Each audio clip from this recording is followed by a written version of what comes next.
What's going on YouTube? This is 3zinferno, so I'm here to talk to you today about YCS Toulouse. If you guys haven't figured it out already, Peter Gross has won YCS Toulouse with Twilight Dragons. Yes, dragons. Dragons have actually been a pretty good deck. I mean, not tier 1 of course, but I think it's been a powerful deck, mainly because it has a lot of inherent summons, so Max C doesn't affect it too well. And they have big guys, big beaters that run over Dino Rabbits, because Dino Rabbits have a hard time against big monsters. Just at locals yesterday, one guy was saying, "How do you get over a Grapho with Rabbit first turn?" Yeah, see, once you summon a big beater, Rabbits have a difficult time getting over it. So Twilight Dragons beating Rabbit in the final is not in any way like a fluke. They have really big beaters that they can't get over. Light Pulsar is 25, Dark Flare is 25, and some Red Eyes Metal. He has BLS. The reason I like his deck list, I'm going to go over it right now. I'll post a link to his deck list, but he runs 32 monsters and 8 spells. I've run something like this before. I mean, I've run Water Tengu. It's not as extreme, but it was like 26 monsters and 14 spells. But there's decks that have done this that have done really well at YCS's. Thinking back, you have Agents, the 39-1, 30 monsters and 9 spells, 1 trap versions. So this is not really too far off from that. What I like about this deck list is it has a lot of summonable monsters. In a lot of Dragon decks, they run like maximum of Light Pulsar, Dark Flare, Red Eyes Metal, and they even try to tech in something like Red Eyes Wyvern.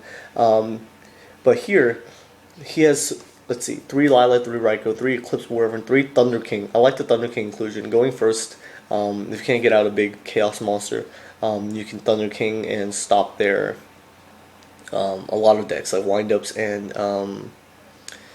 Rabbits, and even Insectors, because they search a lot with Duality or Centipede or something like that. Then you have 3 Tour Guides, a Tsang, and a Card Trooper.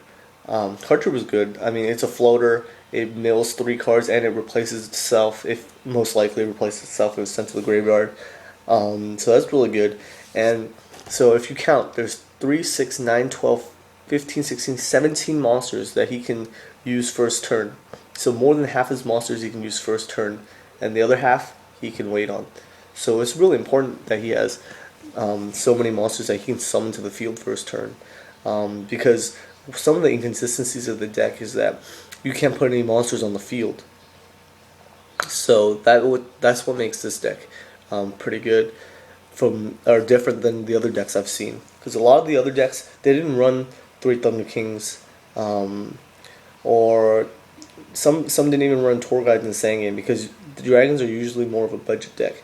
But Tour Guide and Tsang, of course, made it more consistent. And the inclusion of 3 Thunder Kings actually made it really good.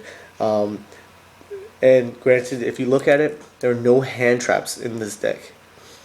He sides 3 Effect Veilers, 3 DD Crow, and 3 Max Cs, but he does not include any of them in his main deck. He also doesn't include any MSTs. His spell lineup is 1 Charge, 3 Solar Recharge, 1 Allure, 1 Dark Hole, 1 Heavy Storm, and 1 Monster Reborn.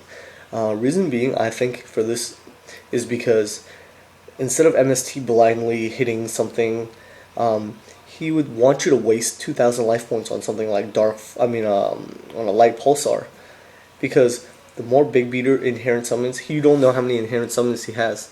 So the more warnings and more life points you waste negating one summon, he'll just drop some more on you. And I really think that's important. Honestly, what would you have to, like Fiendish Chain, that's about it, to MST. You can probably get over that by summoning more big beaters on top of that. So, and you have also Lilas and Raikous to pop backwards as well. So when he's trying to thin out to 40 cards, I think MSTs were one of the first things that he could kick out. And he included all the draw power he could. 1 Charge of Light Brigade, 3 Solar Recharge, and 1 Allure. With the 3 staples, 1 Dark Hole, 1 Heavy Storm, and 1 Monster Reborn. So I really liked it. It's a pretty viable deck, I think. And the side deck, again, with the 3 Veilers, 3 DD Crows, 3 Max Cs, and then he ran 3 MSTs, 1 book in the side deck. I'm not really sure why the book. I mean, it's good, but I'm not seeing why he didn't sign like Decree or something like that too. But the two Electrovirus are really good. I like Electrovirus because he was running dragons. So he has, let's see how many dragons he has that are 1 tribs. 3 Light Pulsar and 3 Dark Flare dragons are 1 tribs. Okay, so if he Electrovirus is really good against dragons and machines, so it's good against Rabbit. Because if they make Logia first turn, you can Electrovirus take that and do all your plays like line up the back row, then do something else, do some shenanigans, or you can even end up attacking the Logia and tributing the Logia for a Dark Flare or a Light Pulsar. So I think the deck's actually viable. People have been asking me like, oh, do you really think like it was a fluke? I mean, all tops, all wins have to do with luck, of course. You can't just skill your whole way through. You always have to have luck. But I really think that it has a good matchup against windups. Have a hard time sometimes getting over big beaters as well as Dino Rabbits. The one thing I am curious about is how many Insectors he played, because Insectors getting rid of Light Pulsar and the monster comes after isn't that big a deal for them, and he runs no back rows and no hand traps, so I feel like he would have to like really rush Insectors, because I feel like a lot of Insectors I feel like there were a lot of Insectors at top 32, so I was really curious to how many Insectors he played. Otherwise, I feel like he has a good matchup against a lot of other things. And, skill drain doesn't really hurt him.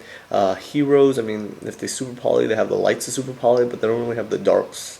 So Red Eye's Metal can stand its own. So I'm just curious. The only thing I'm curious about is how many Insectors he played. But otherwise, I think it's really not exactly a fluke. It's really possible that, well, it is possible, it just happened, that Peter Gross has won with Twilight Dragons. Alright, thanks guys, 3zinferno signing out.